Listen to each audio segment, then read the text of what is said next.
próxima palestra da Alessandra Mainerini, ela que é pesquisadora do Departamento de Psiquiatria e Psicoterapia da Alemanha. Ela possui graduação em Psicologia pela Universidade do Rio Grande do Sul, mestrado pela mesma universidade em Psicologia e doutorado em Teoria Médica com ênfase em Neuroimagem Funcional. Muito obrigado, professora, pela disponibilidade. Perfeito. Bom, gente, um prazer estar aqui de novo no FONAI. O primeiro FONAI eu participei na organização junto com Maria Lúcia, a gente se conheceu em função dos interesses comuns que tínhamos sobre os aspectos do processamento da percepção em estados alterados de consciência e também em estados psicopatológicos, como no caso da psicose. E hoje eu estou aqui para falar um pouco para vocês sobre a minha experiência nos últimos anos, que tem sido mais no âmbito da avaliação do que da pesquisa, né? Avaliação de pacientes na neuropsicologia e como que a gente pode pensar, né, estruturar o nosso raciocínio clínico para pacientes que cheguem na nossa avaliação enquanto psicólogo, enquanto neuropsicólogo, enquanto psiquiatra, poder ver assim, alguns sinais iniciais de possível alteração e poder contar com a colaboração de outros colegas que façam uma avaliação mais aprofundada das capacidades neurocognitivas desse paciente. Eu vou abrir falando um pouco de um caso que eu tive de uma moça que tem um histórico de pai, de mãe, de tios, de tias, avós, muitos membros da família extensa até a terceira geração, que ela tinha conhecimento que eles tinham estados psicóticos. Os familiares mais próximos a ela, como a mãe, a avó, algumas tias, ela sabia o diagnóstico, que elas tinham depressão bipolar. Tá? E ela veio fazer a avaliação porque ela não tinha apresentado nenhum sinal até então de bipolaridade. Mas ela notava que ela tinha, às vezes, uma labilidade, uma alteração, que às vezes ela ficava estressada demais para algumas coisas, que às vezes a memória dela falhava, a atenção dela ficava diferente, e ela queria saber se ela tinha TDAH ou se ela tinha alguma coisa parecida com o restante da família. E aí eu fiz uma avaliação neuropsicológica dela. E o interessante foi de ver que, assim, ela não tinha traços iniciais dos sintomas da depressão bipolar, mas ela apresentava, assim, alguns sinais de alteração de memória e de atenção que poderiam sinalizar essa labilidade para o transtorno, ou transtorno de depressão bipolar, ou alguns dos transtornos dentro do espectro da psicose, tá? Então, eu vou começar falando um pouco para vocês sobre deixa eu ver, sobre o que é o objetivo da avaliação neuropsicológica, porque essa é a melhor forma que a gente tem dentro do sistema privado, principalmente, para colaborar com outros profissionais clínicos, sejam psiquiatras, psicólogos clínicos, na identificação precoce desses problemas, dessas dificuldades, né? E do como que a gente pode trabalhar isso no contexto terapêutico, seja com o uso de medicamentos, ou o uso da psicoterapia, ou, em especial e prioritariamente, a combinação entre os dois, né? A psicoterapia e o uso de medicamentos. Porque como eu estava ouvindo a apresentação da professora, da colega anterior, que ela não gosta que chame ela de professora, porque ela não tem o cargo de professora, ela é profissional, né? Está na ponta. Ela estava falando que medicamento a gente tem que usar, porque o delírio em si, eu não consigo apagar ele por completo, né? Eu preciso, quando a pessoa está em surto, ou está pré-surto, quando ela está com dificuldades de fazer o manejo das capacidades mentais dela, eu preciso usar a medicação, porque é uma descompensação química. E em alguns desses transtornos, do ponto de vista neurológico, há alterações neuroanatômicas também. quanto maior a gravidade dos sintomas e maior a quantidade de sintomas, mais a gente conhece dentro da literatura científica que já há alguma alteração anatômica. Então, são pessoas que já não têm o cérebro no seu desenvolvimento neurotípico. Há alguma neuroatipia anatômica e, por vezes, funcional apenas, tá? Então, qual é a função da avaliação neuropsicológica?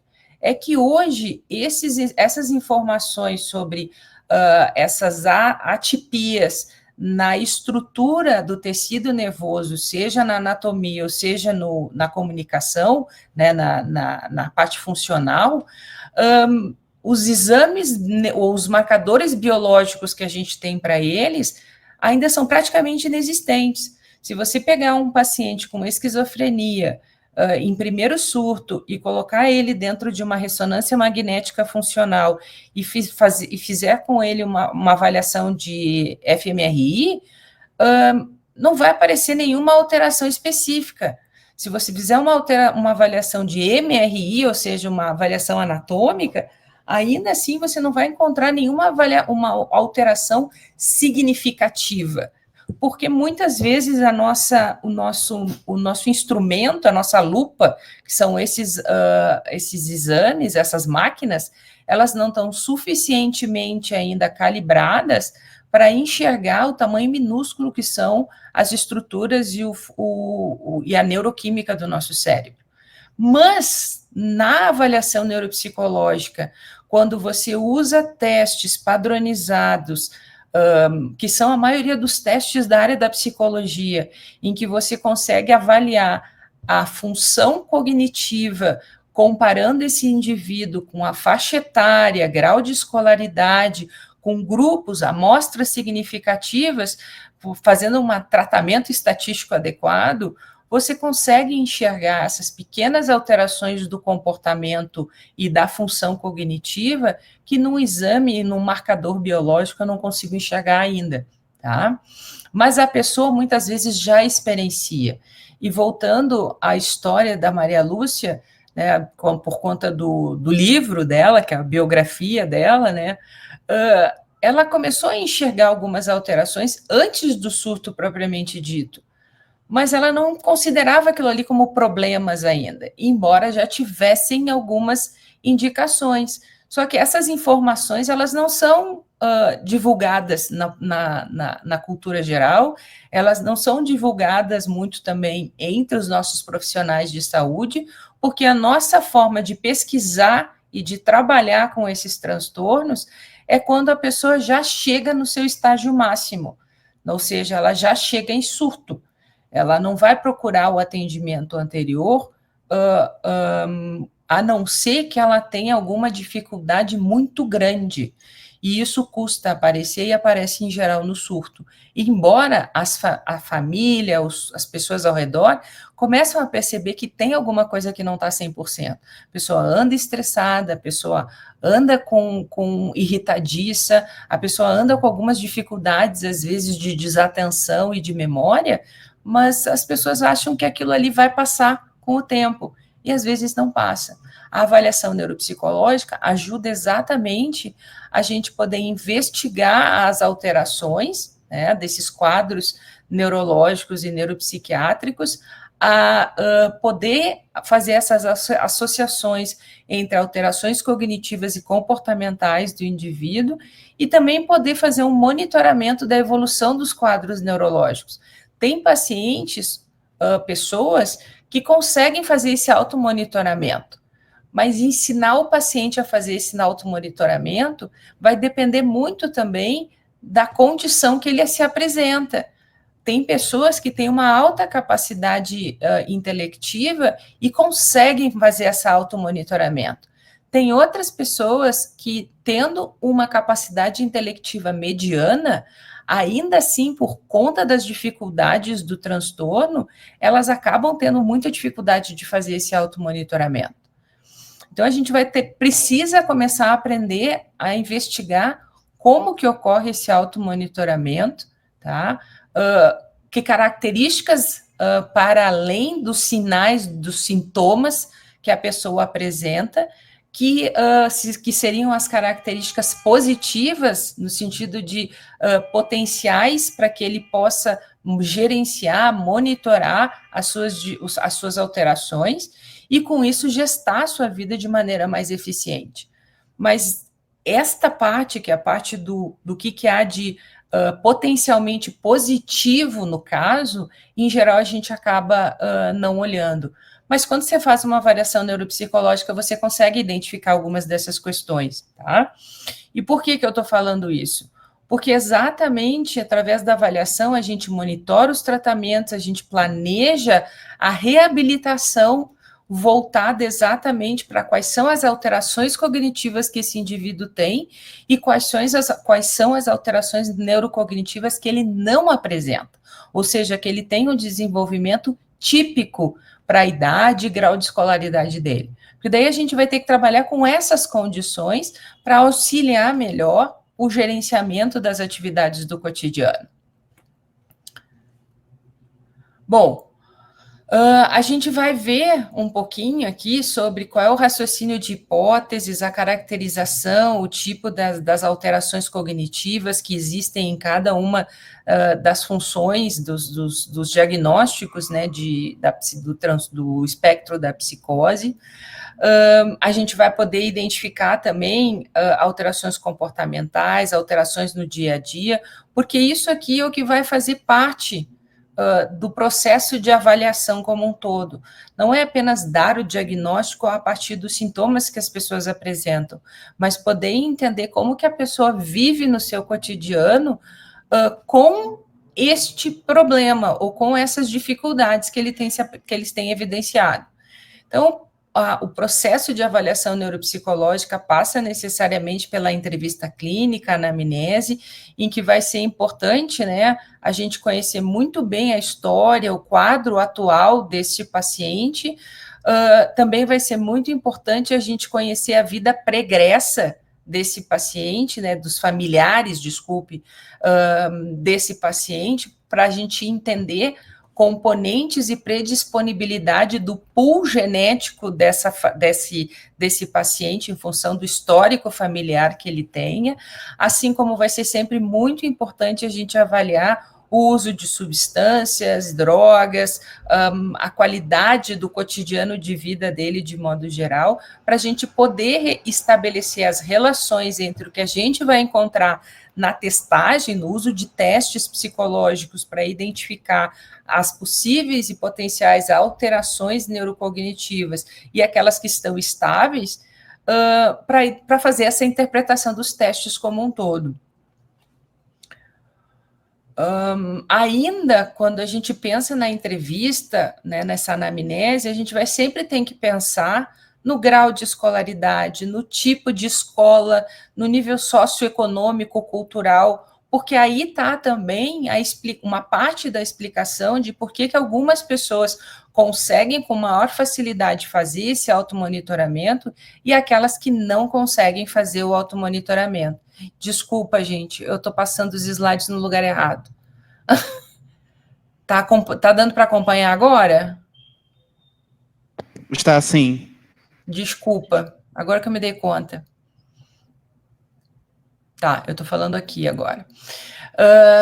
Então, as questões culturais, né, do indivíduo que eu estava falando, a ocupação atual, prévia, se a gente está falando de um adulto, o histórico escolar, não só desse paciente, mas eventualmente dos irmãos, das irmãs, dos pais também, porque isso vai dar um potencial para esse paciente na reabilitação, após a avaliação neuropsicológica, né? E qualquer tipo de uso de algum tipo de medicamento que possa interferir na avaliação quando a gente estiver fazendo. No caso do espectro da psicose, você não vai pedir para o paciente deixar de tomar os medicamentos que ele eventualmente já esteja tomando, mas no caso de pacientes que possam ter transtornos do tipo déficit de atenção, porque a gente está numa realidade no momento em que muitos pacientes chegam muito medicados e eles têm, às vezes, pouco resultado com o uso da medicação, e os profissionais vão trocando a medicação para ver qual que dá certo. Porque se a medicação que deu certo é associada com determinado tipo de psicopatologia que está no espectro dos sintomas que esse paciente está apresentando, então eu vou mexendo nessas medicações até acertar qual é a medicação, e aí pela medicação eu acerto qual é o transtorno que essa pessoa possa ter. O que é uma estratégia um pouco questionável, mas muitos profissionais têm utilizado nos últimos tempos, tá? Pelo menos pela minha experiência na prática profissional, na avaliação neuropsicológica. Tem pacientes que chegam direto pedindo avaliação sem passar pelo médico, porque já passaram por tantos profissionais antes, e eles estão com dificuldade de encontrar o caminho para se tratar, para entender o que eles precisam aprender para gerenciar o problema que eles estão sentindo. Bom, quais são os principais, o que a gente entende como testes psicométricos ou os testes parametrizados? Para quem tem pouco acesso a essa informação ainda, ou está em início do curso de psicologia, ou é profissional que não é da área da psicologia especificamente, esses testes, eles vão trabalhar com curva normal em geral, tá? O que é curva normal? É aquela curva de Gauss, tá? Curva gaussiana, em que a média da população, a grande maioria da população está dentro do sino, e tudo que tiver naquelas pontinhas externas do gráfico, ou seja, tudo que tiver nessas pontas do -2, -3, a proporção de pessoas na população que apresenta aquela característica como essa, dentro desse intervalo, significa que ela é um evento raro. E isso significa que é provável que essa pessoa tenha, sim, alguma alteração e que não é apenas meramente uma impressão dela ou uma impressão minha enquanto clínica, ou seja, do profissional que está aplicando o teste especificamente. Então, é uma maneira de a gente conseguir, através da aplicação dos testes, poder testar hipóteses diagnósticas em que a gente levanta quando a gente faz uma avaliação, uma anamnese inicial. Mas, como tudo, a gente precisa pensar, quando faz uma avaliação desse tipo, o tempo que você tem disponível para fazer a bateria de testes, o objetivo da avaliação propriamente dita, as características de escolaridade, idade desse paciente, mas, em especial, o que vai fazer uma diferença importante da minha experiência em relação ao atendimento privado e o que acontece em sistema público de saúde, é que o tempo disponível, o local de exame e a disponibilidade dos testes é o que mais dificulta o uso da avaliação neuropsicológica dentro do sistema público, tá? O que não acontece no sistema privado. Basicamente, a avaliação neuropsicológica no Brasil, ela segue um modelo nomotético. O que significa isso? Nomotético é uma área, uma disciplina que trata da formulação de leis gerais para o entendimento de eventos, circunstâncias. Então, o que acontece no campo da neuropsicologia? A gente consegue, através de diferentes tipos de testagem e de comparar com o indivíduo que eu estou fazendo a avaliação com um referencial normativo geral, ou seja, uma fórmula ou uma lei geral que, no momento, a gente consegue identificar dentro de uma população de um teste que foi normatizado a partir daquela população. Tá? Então, o processo de inferência no comportamento, ele vai ser melhor medido em relação aos construtos definidos.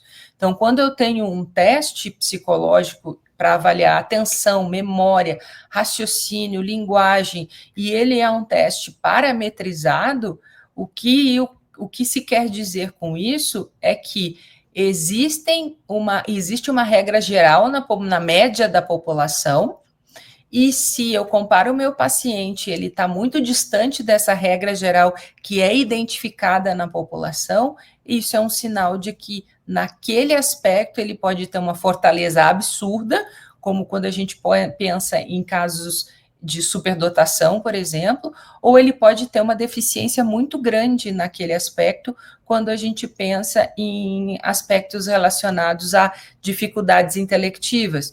Ou eu posso ter um paciente que tenha uma hipersensibilidade sensorial para um determinado tipo de entrada sensorial, auditiva, visual, e essa hipersensibilidade faz com que esse estresse, faz com que gere um estresse maior nesse indivíduo, e aí os processos de memória, atenção, são menos fluidos, e a pessoa começa a apresentar mais dificuldades nesse processo, nesses outros processos. Tá? Qual é a importância da gente fazer uma avaliação utilizando os testes neuropsicológicos ou os testes psicológicos, do que a gente utilizar eventualmente testes de rastreio, em especial por conta dessa questão dos testes que eles têm essa validade, essa distribuição da curva normal, são padronizados e normatizados. Então, eu vou comparar o meu paciente com um grupo grande, significativo, representativo da população, diferente de testes de rastreio, em que eu procuro direto o sintoma. Aqui, nos testes normatizados e padronizados que a gente usa da área da psicologia, você vê a curva de desenvolvimento do indivíduo. E aí você tem a chance, inclusive, de trabalhar com a intervenção precoce. Para quem é da área da psicologia, esse aqui é o referencial que foi adotado já em 2003 para regulamentar e comercializar os próprios usos e dos testes, assim como para organizar a avaliação neuropsicológica ou psicodiagnóstico, tá? Quais são os limites de uma avaliação neuropsicológica? Principalmente quando a gente pensa no atendimento privado, tá? É o número de sessões, tá? Porque o número de sessões para fazer uma avaliação pode ser um problema por conta da disponibilidade do paciente de vir 12, 10 vezes no seu consultório para fazer, para completar o processo de avaliação, assim como pode haver uma interferência pela passagem do tempo. Em função do paciente ter essa dificuldade de vir ao consultório, você acaba espaçando essas sessões, e aí a própria passagem do tempo pode gerar alguma interferência, tá? E isso pode levar também a riscos de falsos positivos, porque se você inclui muitos testes para avaliar uma mesma função, você acaba gerando uma confusão nos teus dados no teste de hipóteses, né, da aplicação dos testes. E a outra questão que é importante da gente pensar que, embora a gente tenha testes parametrizados, como eu falei antes, mas existem muitos testes que, primeiro, não são traduzidos para o português, e alguns deles que foram traduzidos para o português, que você encontra na literatura geral, eles ainda não têm dados de amostra normativa. Então, você tem o grupo apenas onde foi feita a tradução e retradução do teste, o que vai levar a dificuldades para você comparar o seu paciente com grupos maiores. A gente tem isso um pouco resolvido no sistema SATEPSE, em que já existe uma comissão permanente no Conselho Federal de Psicologia que avalia os testes do ponto de vista da cálculo amostral, estratégias de tradução, retradução, todas as etapas para validação de um teste psicológico, o que facilita para nós profissionais da ponta. Ou seja, se está favorável no SATEPSE, você pode usar com tranquilidade, mas em algumas situações a gente acaba utilizando alguns questionários e testes que a gente não tem essa padronização ainda. O outro limite importante quando a gente pensa nesses testes é quanto à relação entre as funções, literalmente a relação entre as funções mentais e o funcionamento e estruturas do cérebro. A gente já saiu de um modelo frenológico em que se fazia a avaliação pelos calombos da caixa craniana e se identificava a partir desses calombos da caixa craniana quais seriam as funções mentais associadas àquele pedaço do cérebro, por uma avaliação mais, por um tipo de modelo mais ainda partindo da ideia frenológica de que existam regiões do cérebro responsáveis por determinadas funções, ou seja, uma ideia mais localizacionista, mas na atualidade a gente está muito além já dessa ideia, pelo menos no campo de pesquisa, dessa ideia localizacionista do cérebro para a gente pensar em redes neurais. E aí, quando a gente pensa em redes neurais e tenta ver a associação entre a rede neural e a função atenção, por exemplo, aí o negócio começa a ficar um pouco mais complicado. Porque a lógica de organização do conteúdo ou da informação, quando a gente pensa nos construtos, ela é uma. A lógica de funcionamento e organização da estrutura da base biológica neuroquímica, ela tem outra natureza. E aí fica difícil da gente fazer essa correlação. Então, você vai ter testes que avaliam muito bem a capacidade atencional, mas você ainda não tem quais são os marcadores biológicos que casam com esses testes, tá? E isso é um limite do nosso trabalho. O que vai acontecer é que quando você faz uma avaliação neuropsicológica, você faz extrapolações a partir da literatura geral científica, tá? De modo geral, eu coloquei aqui só para vocês terem uma ideia do que é um protocolo típico de avaliação neuropsicológica, ou seja, vai envolver todas as funções mentais, praticamente, mas, às vezes, dependendo da característica do indivíduo, da disponibilidade de tempo, da disponibilidade da estrutura que ele está apresentando no momento, você pode fazer algumas restrições, diminuir a quantidade de funções mentais que você vai estar avaliando. Tá? E, além disso, fazer a avaliação de estados de humor e de atividades de vida diária, além da nossa observação clínica. Tá? Então, resumidamente, a avaliação neuropsicológica, ela vai envolver a gente ter um histórico clínico desse paciente, ter essa observação inicial desse paciente no consultório e também com familiares, pessoas próximas para entender. A gente levanta hipóteses, a gente testa essas hipóteses através do uso desses instrumentos. E aí, por fim, tem o laudo e a escrita de um laudo e da entrevista devolutiva, que eu não vou me ater mais nesses detalhes aqui.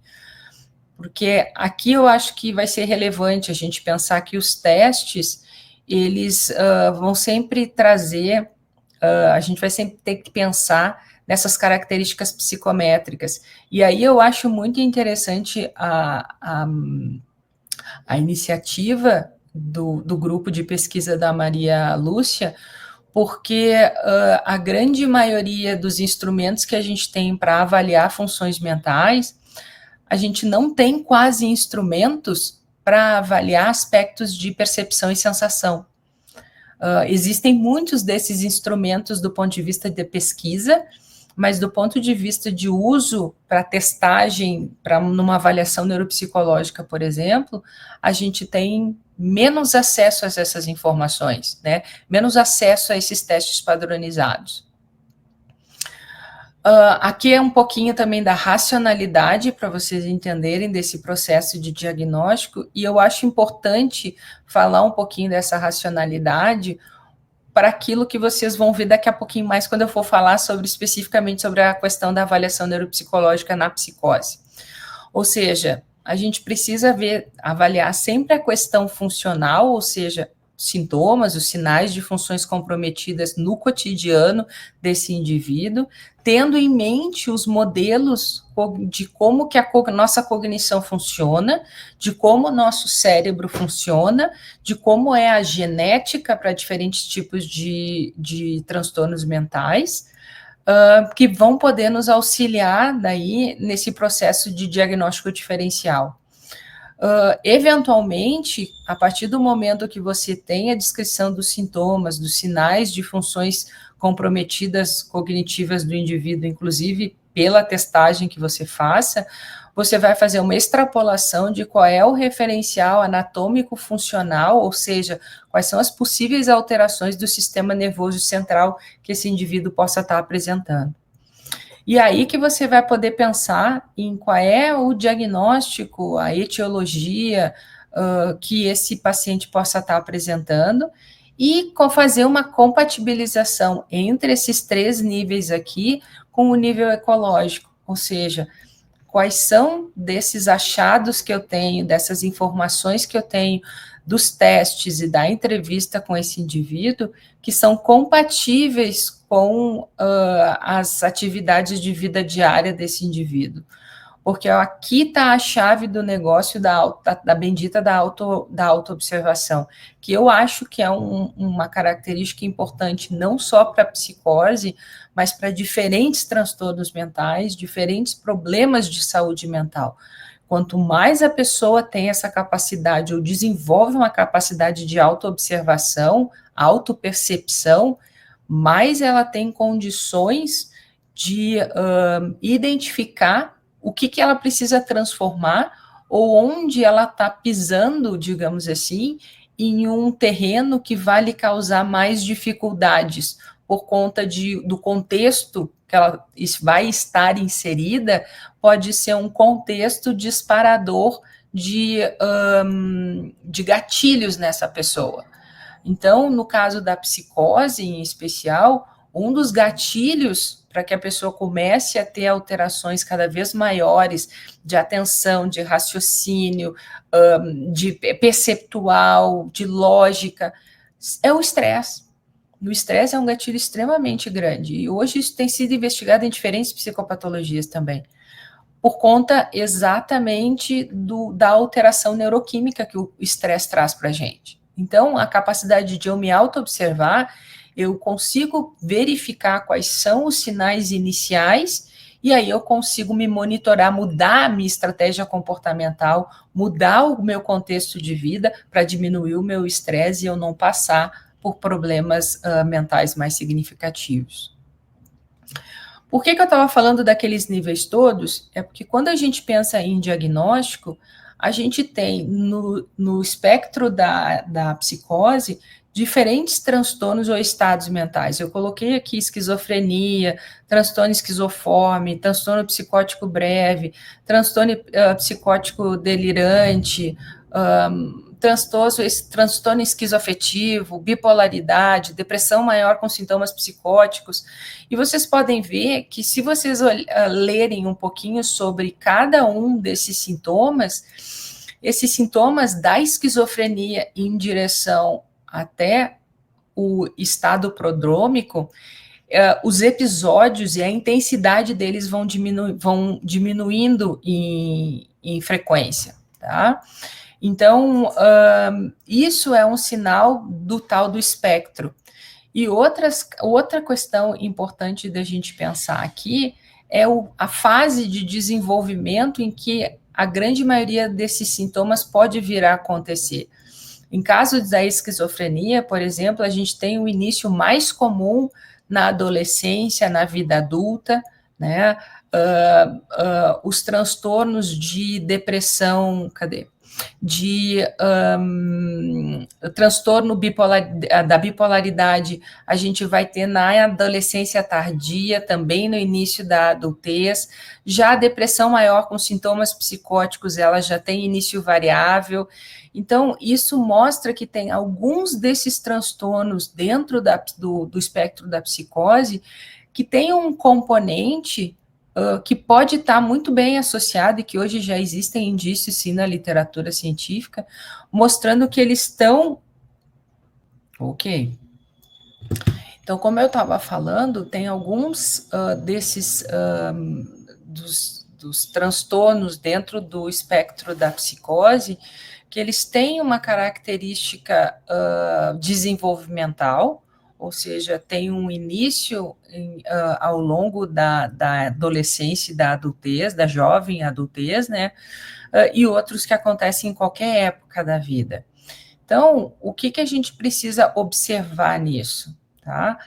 Desculpa, além dessa questão, a gente precisa observar também que o que tem de comum entre o espectro da psicose, no que se refere aos domínios cognitivos mais comumente afetados, é a capacidade de atenção e memória, tá? Então, na esquizofrenia é atenção e memória de trabalho, nos transtornos esquizoafetivos também você tem as mesmas áreas afetadas. No transtorno bipolar, você vai ter a memória de trabalho afetada, a velocidade de processamento, que isso, em alguns aspectos, é associado do ponto de vista neurológico à atenção. Mas basicamente são essas duas funções cognitivas, atenção e memória, que vão estar mais afetadas em quem está dentro desse espectro da psicose. E o interessante é que existem alguns indicadores para a gente considerar, que também é a comparação com a população geral dentro daquela curva normal que eu falei para vocês, em que a gente tem o limiar. Quanto mais você sai da esquizofrenia para o estado prodrome, você vai havendo uma menor discrepância, ou seja, uma menor afastamento da média geral da população, tá? O que denota o nível ou o grau de intensidade dos déficits. E além disso, o que a gente precisa ter em mente quando a gente faz uma avaliação neuropsicológica, é que a gente tem diante de nós um paciente com uma possibilidade de ter algum desses transtornos no espectro da psicose, a gente tem que sempre pensar na questão da cognição, as áreas, né, cognitivas afetadas, mas a gente vai precisar daí fazer aquela extrapolação que eu falei antes para vocês, do que acontece do ponto de vista da neuroimagem, para mim poder entender qual é a possível associação entre essas alterações de substância possíveis e os transtornos da cognição afetados. E, por fim, a lógica desse raciocínio clínico e de avaliação é uma lógica já muito embasada na RDoC, que é aquela matriz do Instituto Nacional de Saúde do governo americano, em que a ideia é você avaliar os transtornos mentais, ou os problemas de saúde mental, nos diferentes níveis, desde o nível macro, que seria o nível observável do comportamento, até o nível micro, não observável, que seria a parte da genética, dos agentes neuroquímicos, da estrutura do cérebro, do neurônio propriamente dito, da célula da glia propriamente dita, porque são níveis de análise distintos de um mesmo problema. E as ferramentas que a gente tem para fazer essas análises, elas são distintas em cada um desses níveis. Então, a valência dos sistemas, ou seja, o aspecto motivacional, emocional, a gente tem que avaliar os diferentes sistemas cognitivos, atenção, percepção, memória, e você vai poder avaliar isso tanto do ponto de vista dos testes, como a gente utiliza, quanto do ponto de vista químico, ou neuroquímico, quando você faz pesquisas sobre o funcionamento cerebral e a atividade neural durante a execução de determinadas tarefas cognitivas, quanto quando a gente faz uma avaliação da estrutura do sistema nervoso, quanto a principais tipos de neurotransmissores utilizados dentro de cada uma dessas funções. Que daí o mecanismo, o instrumento, né, a gente não vai utilizar uma máquina de ressonância, a gente pode utilizar uma máquina de de emissão de pósitrons, que é o PET, que daí você consegue estudar melhor neurotransmissores, você consegue estudar melhor receptores, você consegue fazer uma avaliação mais precisa do efeito de algumas medicações nas redes neurais.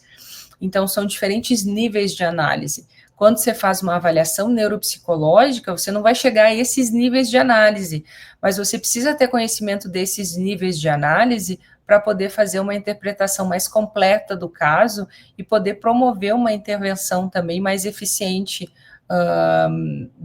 no atendimento desse paciente, né?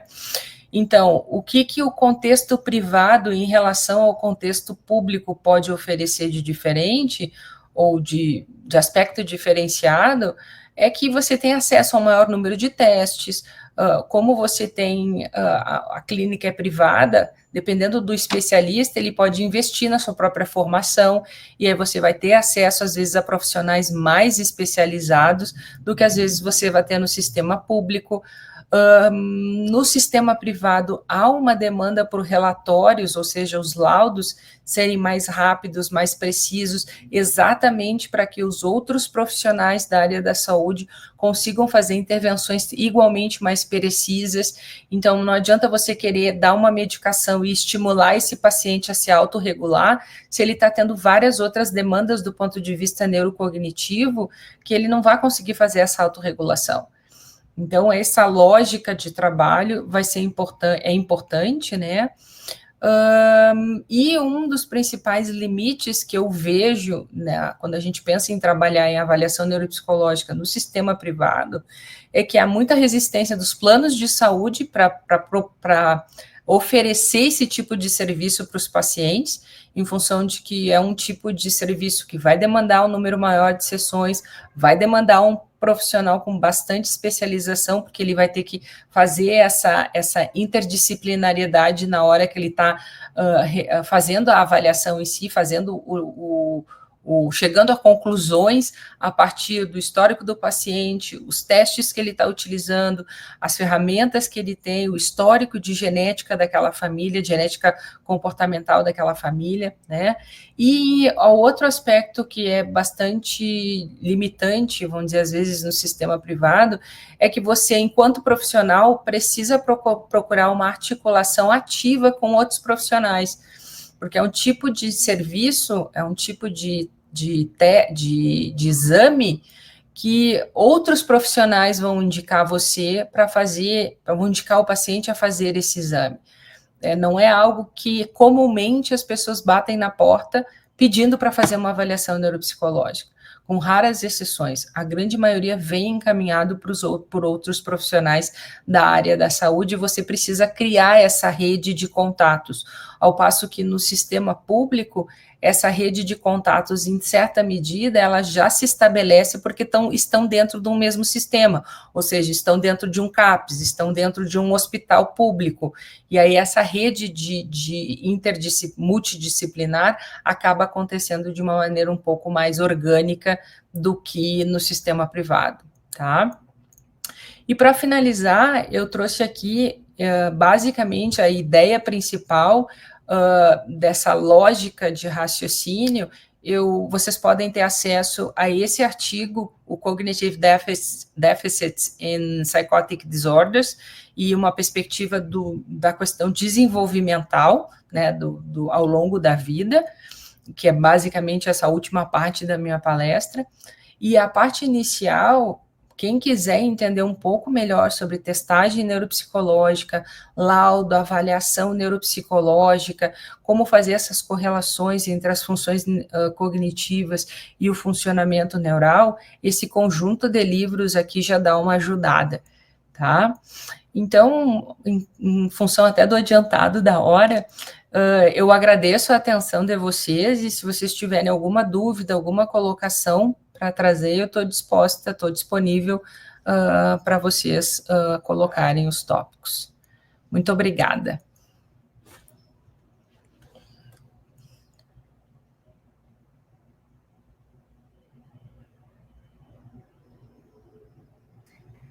Consegue nos ouvir, professora? Estou conseguindo ouvir vocês agora. Muito obrigado, professora, por essa excelente palestra. Eu queria saber, o tempo está bem apertado, então eu vou disponibilizar pelo menos uma dúvida para a gente conseguir fechar. Alguém tem alguma dúvida para a professora?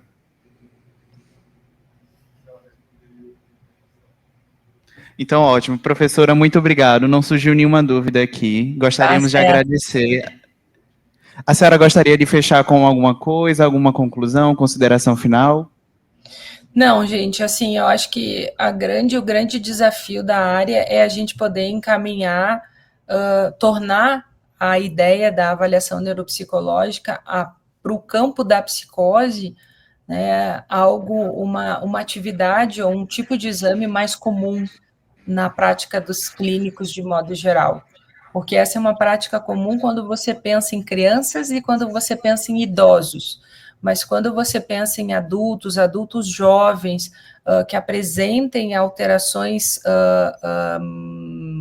neurocognitivas, em geral, o fechamento do diagnóstico é feito de maneira processual ao longo de meses. Quando o indivíduo passa por uma avaliação neuropsicológica, isso pode encurtar o tempo de maneira essencial para que a gente tenha uma intervenção precoce e a gente não tenha a reincidência frequente de surtos em função de um diagnóstico que vai sendo feito em cima de cada surto e a experimentação com as medicações. Porque a gente sabe que as medicações funcionam, mas para cada indivíduo tem alterações na forma como elas funcionam. E aí poder pensar melhor em como trabalhar com o paciente, inclusive o uso da medicação. Isso tudo você consegue com uma avaliação neuropsicológica mais eficiente. Tá? Perfeita colocação, professora. É muito importante ressaltar que tempo também é neurônio. Então, muito obrigado, professora. Tá certo. Obrigada, gente. Muito obrigado, pessoal. Retornaremos nossas atividades amanhã, às 9 horas da manhã, com a palestra. Muito obrigado.